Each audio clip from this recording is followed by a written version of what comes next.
हर समय केवल एक दिन स्कंद षष्ठी आती कि स्कंद भगवान के अगर केवल स्कंद पुराण को भी कोई जीव श्रवण कर लेता है तो मृत्यु जीते जी भी उसके लिए मार्ग प्रशस्त होकर एक बार वो भगवान का दर्शन भले वो किसी रूप में करे, पर मरने से पहले उसको ऐसा महसूस होता है कि मैं वैकुंठ का दर्शन कर आया हूं। कि उसको भान होता है स्कंद पुराण को मात्र श्रवण कर लेने से। मात्र श्रवण, स्कंद भगवान का पूजन करा, भगवान शंकर का शिवलिंग बनाया, शंकर भगवान के गणेश जी को और स्कंद देव को बिठाकर पूजन किया। इतना पूजन करा विश्वामित्र और सत्याव्रत ने, इतना पूजन करा, भगवान विष्णु ने कहा नया रास्ता बना दिया जाए। विश्वामित्र जी ने धर्म से स्कंद देव से कहकर एक मार्ग का निश्चय किया। उस मार्ग पर राजा सत्याव्रत चलकर जाने लगे। जब थोड़ी दूर पर राजा सत्याव्रत पहुंचते से उसी समय पर इंद्र को जलन होने लगी कि जीते जी तो कोई आ ही नहीं सकता, तो मरा हुआ ये जीते जी कैसे आ गया। इतने में इंद्रदेव ने उसी समय राजा सत्याव्रत को ऊपर से नीचे धक्का मार दिया। धक्का दिया, राजा सत्याव्रत नीचे आ गया। वैकुंठ के मार्ग से धक्का देकर राजा सत्याव्रत को नीचे फेंक दिया। राजा सत्याव्रत ने विश्वामित्र जी से कहा मेरा तप, मेरी साधना और स्कंद देव ने मुझे मार्ग दिया, इसके बाद भी इसने नीचे क्यों फेंका मैं नहीं जानता, पर तू चिंता मत कर।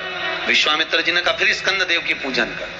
महाराज एक बेलपत्री एक तुलसी, एक बेलपत्री एक तुलसी, एक बेलपत्री एक तुलसी स्कंद देव को चढ़ाया गया।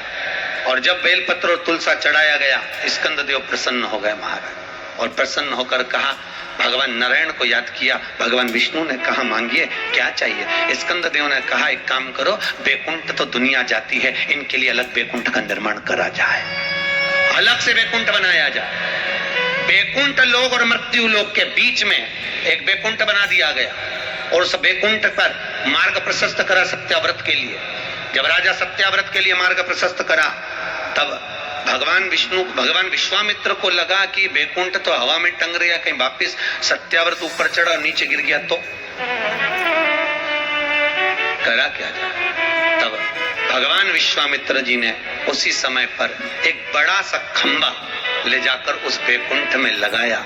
खंबे को लगाया, सत्याव्रत ऊपर गया।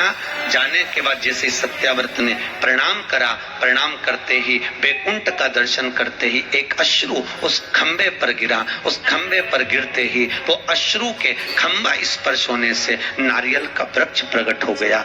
भगवान उसी समय माता पार्वती ने कहा स्कंद देव भले लोग गणेश जी का पूजन करे, प्रथम गिनती में गिने, पर तू हर कलश के ऊपर तू ही विराजमान मिलेगा। और स्कंद देव उस नारियल के रूप में विराजमान हो गए महाराज। उसके लिए वैकुंठ का रास्ता दूसरा बना दिया जाएगा और वो जीते जी वैकुंठ जीते।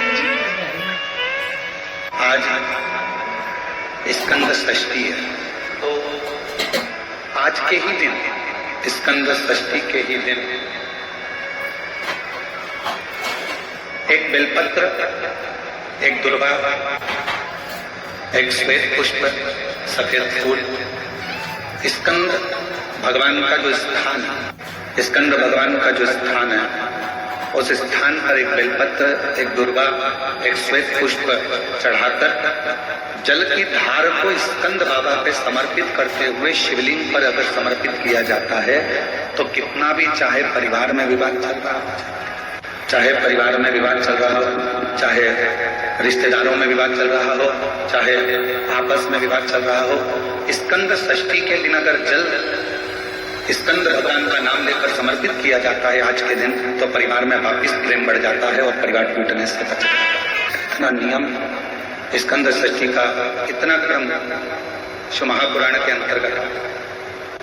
आप सभी बड़े धनभागी हैं, बड़े किस्मत वाले हैं और बड़े भाग्यशाली हैं। शिव जी की बड़ी कृपा आप सभी पर है। दुर्गा जो उत्पन्न हुई है, इसमें इतना बल कहां से आ गया। शंकर भगवान बोले रहे ओ इंद्र, तुम्हारे अमृत से भी बड़ी प्रबल है ये दुर्गा। जिस समय पर अमृत का कलश निकला उस अमृत के कलश को देवता लेकर जा रहे थे। ले जाते राक्षसों से छुड़ाकर सबसे पहले इन्होंने समुद्र के किनारे पर उसको छुपाया। उस जगह पर भगवान विष्णु की जंघा के रोम पड़े थे जिससे दुर्गा उत्पन्न हुई थी। उस दुर्गा पर इस कलश को रखा। रखते ही एक देवता ने उसके उठाकर देखना चाहा तो उसमें से थोड़ा सा भाग अमृत का नीचे गिर गया जो दुर्गा पर पड़ गया। और आगे गए, फिर इसको छुपाया, वहां भी दुर्गा थी। फिर और आगे गए, वहां भी दुर्गा थी। सुनिंद्र, तेर को जो अमृत मिला तूने एक बार में पिया। ब्रह्मा को जो अमृत मिला वो ब्रह्मदेव ने एक बार में पिया। वरुण को जो अमृत मिला वो एक बार में पिया। पर इस दुर्गा को जो अमृत मिला वो 5 बार मिला। इसलिए पंच दुर्गा लेकर तू गणेश के पास जा और उसको दे, क्योंकि ये 5 अमृत के कुंड से भी प्रबल है। ये 5 अमृत के कुंड से भी प्रबल है। लेकर जा तू ये दुर्गा। और इंद्र ने दुर्गा दी, गणेश जी को खिलाई। जैसे खिलाई, गणेश जी के भीतर की जो अग्नि थी वो समाप्त हो गई। तकलीफ किसकी जिंदगी में नहीं आती? भगवान राम के जीवन में भी दुख आया, भगवान कृष्ण के जीवन में भी दुख आया। तकलीफ किसको नहीं आती? सब लोग। इसलिए किसी के दुख को देखकर कभी खुश मत हो। जरा सा किसी के ऊपर तकलीफ आई और सब लोग मिलकर चर्चा करने लगे, अच्छा हुआ, बहुत बढ़िया हुआ, ऐसा तो होना ही था, इसने तो ऐसा करा, अच्छा हुआ। ना, किसी को बीमारी आई कभी मत कहो कि दूसरे को बीमारी आती है ना तो दुनिया के लोग सोचते हैं कर्म का दंड भोग रहा है। और खुद को बीमारी आई, फिर खुद को तकलीफ आई, फिर खुद को कष्ट आया, फिर। इसलिए कभी किसी की जिंदगी में अगर तकलीफ है तो भगवान से प्रार्थना करना, बाबा इसके जीवन में दुख आया है, भले मेरा बेटी है, कष्ट है, मेरे से लड़ता है, पर बाबा दुख समाप्त करना। जब हम सर्वे भवन्तु सुखिनः की कामना करेंगे ना तो सबसे पहले भगवान सुख हमको देगा। सबसे पहले सुख हमें देगा। इत्र की शीशी खोलिए, दूसरे पर इत्र लगाइए। सबसे पहले इत्र की खुशबू किसको आएगी? जम के बोलो, हमारा हाथ सुगंधित होगा क्योंकि हमने इत्र की शीशी खोली है। पहले सुगंध हमको आएगी, सामने वाले को बाद में, क्योंकि इत्र की शीशी हमने खोली है। हम जब दूसरे के लिए अच्छा बोलना प्रारंभ करेंगे तो सबसे पहले परमात्मा हमारा अच्छा करना प्रारंभ कर देगा।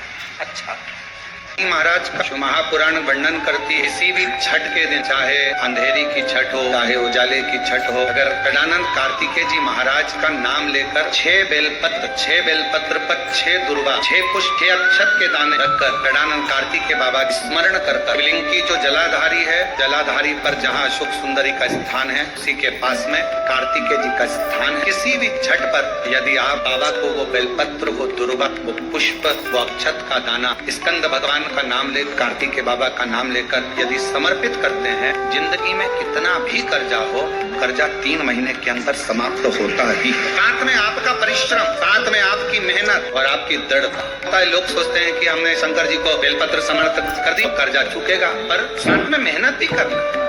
अगर आपके घर में छोटा सा शिवलिंग विराजमान है, या आपके घर में कुबेरेश्वर धाम का कंकर है, और आपके घर में यदि शंकर भगवान का शिवलिंग है, या सीहोर का रुद्राक्ष हो, या शंकर भगवान का शिवलिंग हो, या कंकर शंकर हो, तो निवेदन है जहां पर भी शिवलिंग आपके घर में विराजमान है, अगर छोटी सी कटोरी में एक बेलपत्र को आप नीचे रखिए, छोटी सी कटोरी उस बेलपत्र के ऊपर रखकर उसमें थोड़ा सा मधु, शहद, शंकर भगवान की साक्षी में शिव जी के सामने अगर शुक्रवार की शुक्रवार रखना प्रारंभ कर दो, धीरे धीरे संपदा की वृद्धि अपने आप होना प्रारंभ होगा।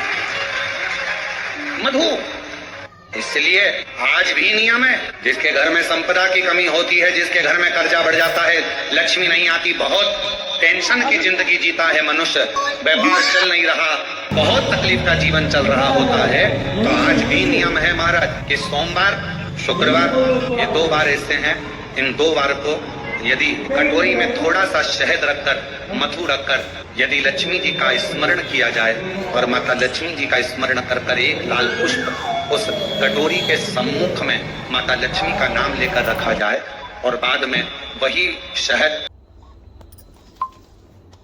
इसलिए आज भी नियम है, जिसके घर में संपदा की कमी होती है, जिसके घर में कर्जा बढ़ जाए और माता लक्ष्मी जी का स्मरण कर एक लाल पुष्प उस कटोरी के सम्मुख में माता लक्ष्मी का नाम लेकर रखा जाए और बाद में वही शहद, वही मधु और वही पुष्प शुक्रवार के दिन पूजन करें, शनिवार के दिन उस मधु का, उस पुष्प का विसर्जन करें, सोमवार के दिन पूजन करें लक्ष्मी जी का स्मरण कर और मंगलवार के दिन अगर विसर्जन करें, 5 या 7 सोमवार या शुक्रवार को यदि आप मधु का भोग लक्ष्मी जी को लगाना प्रारंभ कर दे, शिव का नाम स्मरण कर कर, तो उसके घर में कभी संपदा की कमी नहीं होती। लक्ष्मी संपदा। तो यदि नारायण भगवान को भी प्रसन्न करना है तो मुख से क्या कहना पड़ेगा? नमस्तुभ्यम कहते हैं तो आपको लगता होगा कि शंकर भगवान खुश होते हैं, पर शिव महापुराण की कथा कहती है श्री शिवाय नमस्तुभ्यम जब हम बोलते हैं, ओम नमः शिवाय जब हम बोलते हैं, नमः शिवाय जब हम बोलते हैं, शंकर जी को एक लोटा जल जब हम चढ़ाते हैं तो शिव जी से ज्यादा प्रसन्न भगवान नारायण हो जाते हैं, भगवान विष्णु। तो यदि नारायण भगवान को भी प्रसन्न करना है तो मुख से क्या कहना पड़ेगा? श्री शिवाय नमस्तुभ्यम। भस्म का श्रृंगार, भस्म का दर्शन और भस्म धारण करना, ये भगवान शंकर की अविरल भक्ति है। और मेरी जीजियों, मेरे जीजाओं, बेटियों, बेटाओं, मेरी माताओं, मेरे बुजुर्ग, मेरे माता पिता तुल्य जितने भी भाई बंधु बैठे हैं, आप सबसे निवेदन करूं, ज्यादा नहीं तो प्रयास करा करो अपने घर में काशी की या उज्जैनी की या जो भी बड़ा शिवालय हो, वहां की थोड़ी सी भस्म अपने घर में होना चाहिए। क्यों? कभी कभी हफ्ते भर, 15 दिन, 20 दिन, 25 दिन में वो भस्म यदि हमारे कंठ पर, मस्तिष्क पर या अपनी जो अच्छी जगह है, कोई फैक्ट्री है, कोई दुकान है, कोई व्यापार है, कोई व्यवसाय है, अन्य जगहों पर कोई कह देता है इसने टोना कर दिया, कोई न कहे उसने टोटका कर दिया, कोई न कहे इस पे कुछ न, कोई जादू कर दिया। ना ना ना, शंकर की भस्म अगर किसी घर में है, शिव के शिवलिंग पर चढ़ी हुई भस्म यदि आपके पास में है, तो दुनिया का ना तो कोई टोना हो सकता है, ना कोई टोटका हो सकता है, ना कोई हवा हो सकती है, ना कोई हानि हो सकती। शिव भस्म में वो बल हो, शिव भस्म। शंकर के भस्म का दर्शन, भस्म का श्रृंगार का दर्शन, शिव की चढ़ी हुई भस्म का स्पर्श, या शिव महापुराण की कथा कहती है कोई अपने मस्तक पर यदि भस्म धारण कर कर जा रहा हो, शंकर की भस्म लगाकर जा रहा हो, उसके मात्र मुखाग्रविंद का दर्शन या उसके शरीर से हवा स्पर्श कर कर भी अगर हमारे शरीर को छू जाती है तो भी हमारा कल्याण निश्चित हो जाता है। भस्म का इतना प्रभाव शिव पर चढ़ी। नारद ने भगवान शंकर को प्राप्त करने के बताए हैं, उसमें पहला सूत्र है त्रिपुंड धारण करना। और त्रिपुंड भगवान देवाधिदेव महादेव को लगाकर, भगवान शंकर को समर्पित कर कर उस त्रिपुंड को अपने मस्तक पर धारण। सत्यम शिवम, जम के बोलो तीसरा सुंदर। जब जीवन में सत्य अगर प्राप्त हो जाता है तो शिव अपने आप मिल जाता है, और अगर शिव मिल गया तो जीवन अपने आप सुंदर बन जाता है। उस जीवन को सुंदर बनाने के लिए हमको कहीं जाने की जरूरत नहीं पड़ती। जीवन की सुंदरता परमात्मा का भजन। मैंने तेरे ही भरोसे, ओ बाबा तेरे ही भरोसे, हवा बिच उड़ती जावांगी, हमा डोर हथों चढ़ी जाए, घटी जावा।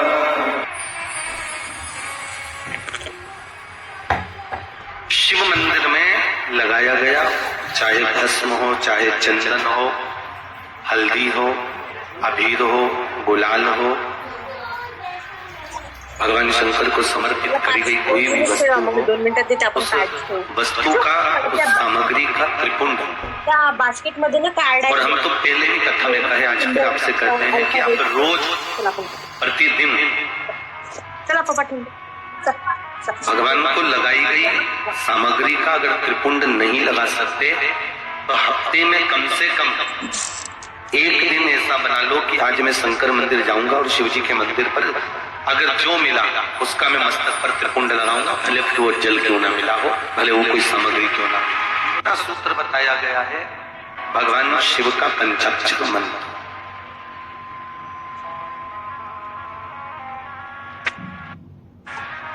देवऋषि नारद कहते हैं ये दूसरा सूत्र है। इस दूसरे सूत्र में भगवान के पंचाक्षर मंत्र की मूलता का नमः शिवाय, नमः शिवाय, ये पंचाक्षर मंत्र जब इसमें ओम को जोड़ दिया जाता है तो ये षडाक्षर मंत्र बन जाता है।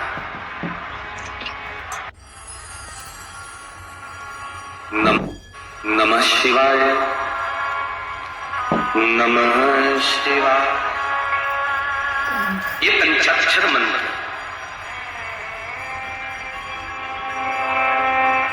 जब इसमें ओम को जोड़ दिया जाता है तो ये षडाक्षर मंत्र बन जाता है।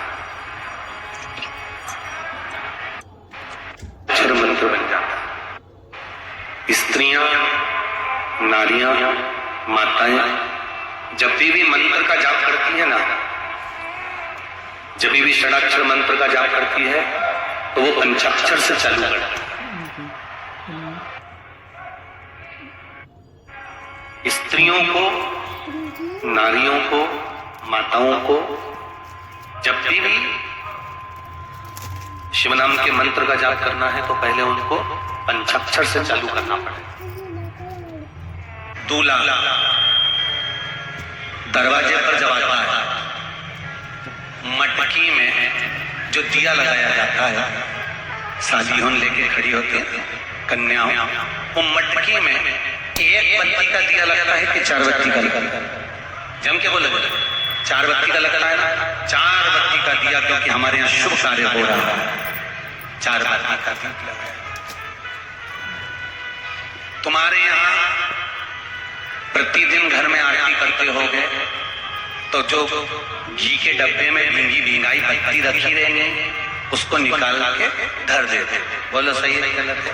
निकाल के धरी, माचिस से लगाई, तन मन धन सब कुछ तेरा, और आरती कर पुरा के घंटी बजा के भोग लगा के शक्कर रख के भगवान को प्रणाम करके चली जाए। अब तुम्हारे यहाँ सत्यनारायण भगवान की तुमने कथा करवाई तो जो घी की बत्ती लगी वो तो लगी, उसके अलावा एक दिए में कपूर अलग से लगाया। मतलब कितनी बाती हो गई? एक घी की हो गई, एक कपूर की आरती हो गई। जजमान लोग यहाँ आरती करते हैं, उसके बाद में कपूर को फिर जला देते हैं। उसका कारण क्या है? अधिकता में फल प्राप्त करना, अधिकता में फल देना।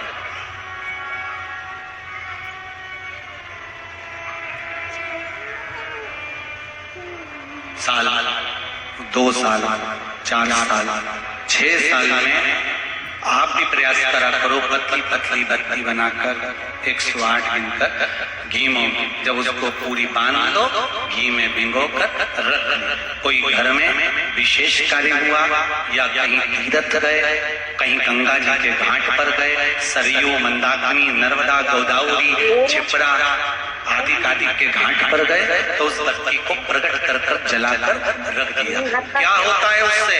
माता सती ने कौन सा पुण्य करा था जो शंकर भगवान के कंधे पर शव पड़ा हुआ था और शंकर नाच रहे थे? वो सती का पुण्य था कि वो कभी एक सामग्री से शिव को प्रसन्न नहीं करती थी, बहुता में देकर शंकर को रिझाती थी। इसलिए शिव ने उसको अखंडता कराया। ਤੁਸੀਂ सूरज प्रकाश की कथा पूरी सुने होगे जो इतिहास दी। कोई काम अटक रहा है, कोई काम नहीं हो रहा, बहुत परेशान हो गए, बहुत थक गए उस काम के लिए, सबके हाथ भी जोड़ लिए, सबके पास होकर आ गए और वो काम बढ़ ही नहीं रहा, तो निवेदन करते हैं घी के दिए में काली तिल डालकर सोमवार के दिन शंकर जी के मंदिर के सामने तुम रुका जी का नाम लेकर दिया लगाकर जिस काम को तुमने दुनिया के आगे कहकर देख लिया, कर कर देख लिया, नहीं हुआ, उस कार्य को एक बार दिया लगाकर निवेदन कर कर फिर जाकर देखना, काम आगे बढ़कर ही रहे। कितना भी टेंशन, कितनी भी चिंता व्यापे, कितनी भी परेशानी चल रही हो, थोड़े दिन बाबा की जो जलाधारी है, इस जलाधारी पर हल्दी का थोड़ा सा लेपन करिए हल्दी। हल्दी का लेपन कर कर जिस पात्र से शिव जी को जल चढ़ाओगी उसी पात्र पर अपनी 3 उंगलियों का स्पर्श हल्दी का कर कर फिर बाबा को कुंदकेश्वर महादेव के नाम से जल चढ़ाना प्रारंभ करें। जो हल्दी का लेपन आपने जलाधारी पर करा है उसी जलाधारी की एक उंगली कलश पर लगाकर लेकर आओ। घर के अंदर जब प्रवेश करो या व्यापार में प्रवेश करो तो जो कलश पर हल्दी लगाकर लाए हो वही दरवाजे के ऊपर थोड़ी सी मात्रा में कुंदकेश्वर महादेव के नाम से लगाना प्रारंभ कर दो। कैसी भी चिंता हो 7 से 8 दिन में वो चिंता समाप्त। कितना भी टेंशन, जिस घर में रुपया आ रहा है जा रहा है, 1 रुपए कमा रहे हो, 100 रुपए खर्च हो रहा है, घर में पैसा नहीं दिख रहा, तो महाराज शिव महापुराण की कथा कहती है काले कलर की तिल को लेकर उसके साथ में थोड़ा सा चावल, तीनों को एक कटोरी में रख लो। तीनों दरवाजे के नजदीक में, जब दरवाजे से अपन बाहर निकलते हैं तो उल्टे भाग में उसको रख दिया जाए। घर से 1 लोटा पानी जिसमें कच्चा दूध मिला हो वो कटोरी शनिवार के दिन रखकर रविवार को उठाकर ले जाकर कलश नीचे रखकर सीधे हाथ में कटोरी रखकर शंकर जी को समर्पित कर दो। वही तिल्ली, वही चावल का भात, वही जौ, जो आप चावल का धान बोलेंगे, धान, उसको लेकर दोनों भाग पर समर्पित कर दो। आते समय वो दोनों भाग पर चढ़ी हुई तीनों चीजें उठाकर लेकर आ जाएगी। श्री शिवाय नमस्तुभ्यम।